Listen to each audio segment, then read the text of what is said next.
because people tend to be a little bit skeptical. I think it can really be a real game changer.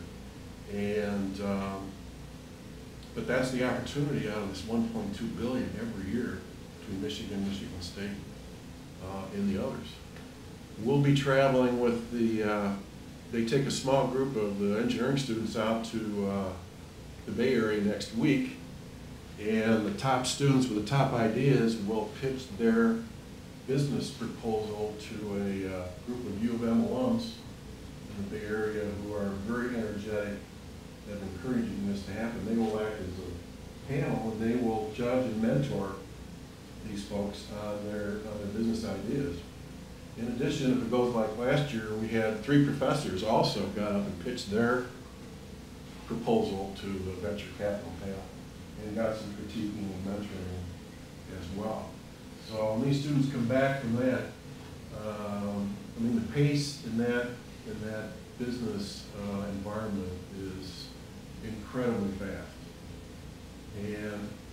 But the good news is they like Michigan students. Michigan graduates do very well in the Bay Area because they come with a great education, and more important, they're willing to work the 724s that startup required. But as those students come back, having experienced that, and we keep building up experience with what starting a small business is like, and the fact that our students can do it, we're now pushing towards we're going to need more 21st century job funding. The only reason the folks are going to leave Michigan is because the funding is somewhere else. So I think the program is doing terrific. It's working for us. You know, I encourage everybody to spread the word. This is not a problem. It's something to come. You can do it right now. You call up Daryl. He'll set up an appointment with the right profs and students, and take you in your problem, and they'll put together a proposal for you, and you can be starting up. Probably got to start the first of the semester because it takes them some time to line up the students to do the job. But I can't say enough good things about the program and how pleasantly surprised we are that U of M has made this transition. And as Daryl said, the reason it's happened is they've changed the way professors are measured in their performance. You know, it used to be publish or perish, and now it's engage business or perish. So they get 25% of their time to engage business. And many of them are, besides engaging business and helping out folks like us, they're starting their own business with the technology they're developing. So it's really, there's a miraculous change happening. And I encourage U of M alums and our Michigan legislators to take advantage of it. Drive it faster. Thanks.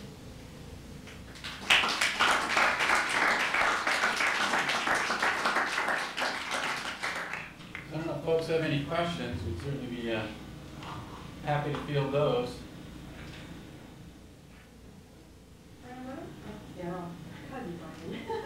Yeah, we're my brother Brian.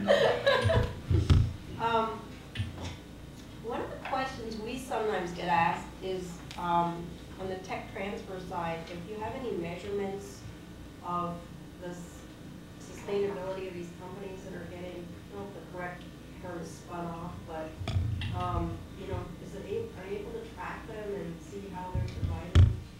Absolutely. It's, you know, it's probably like any venture capital firm's portfolio, right? Some are going to do better than others.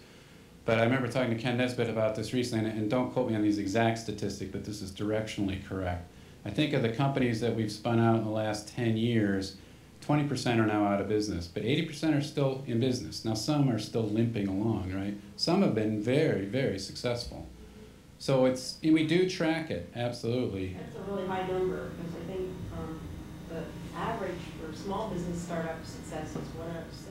Yeah, so I think what happens though in a university environment and why it's a higher number, because the university doesn't, you know, we still have an environment of scarce resources that we can apply to these things. There's a really rigorous vetting process that goes through which companies we even end up spinning out. Believe me, there's a ton of ideas that don't even get spun out for everyone that does.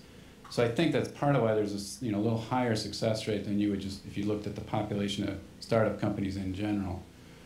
But it's still, right, you have to have a crystal ball, and it's not going to be exact. But we've done really well. I have a follow-up. I really am excited to hear everything you're all saying. It sounds really positive, and I wish more of my colleagues were here to hear it. So we need to find some way to package this information you've given today.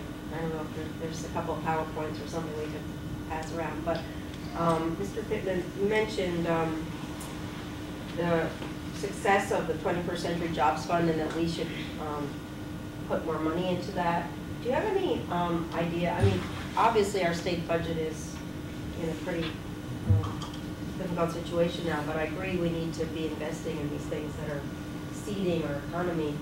Do you have any number for us of what would be a critical massive amount of money, you know, that would do what you're saying we could do with all the potential applications that are viable that we're not able to fund? Well, matter of fact, we talked about this, and when I came up with the phrase of, in Michigan, we're very comfortable with the concept of mass producing things. Let's figure out how to mass produce small business. And so we should be able to make a model from all of the data we have about how much small business we ought to be turning out for the amount of research dollars, because there's plenty of benchmarks around. We just don't happen to have it. Another one would be if we knew from the judging on the 21st Century Jobs Fund, how many, if you had more money, how many more would you have done? We keep track of that, maybe as a second measurement. We could probably go back and capture that data, right? How many would you have done if you had more bucks? You know, some don't make the cut for whatever the decision rules are. But I'm sure we'll see those, the number that could make the cut are going to increase dramatically because we're turning out the students and the professors who are figuring out that this isn't all that hard to do if you can find some funding to get it going. And usually the Jobs Fund requires, in some cases, that you be partnered with somebody else so that they're not taking 100% of the risk, right? So if you've got another credible funding source, you're going to go 50-50, or maybe you got two others, you go third, a third, a third. Those ought to be pretty conservative investments to back, right, as opposed to, you know, we can back 100%. So I think we could find out. I was kind of talking to Daryl on that. Yeah, I mean, I don't know the number off the top of my head, but I think there is a number, right? I think there's a way to figure out the optimal amount. I mean, it's a curve, right? And there's diminishing returns as you go off that curve if you put more money into this. But you can figure out where you want to be on that slope and figure out that number.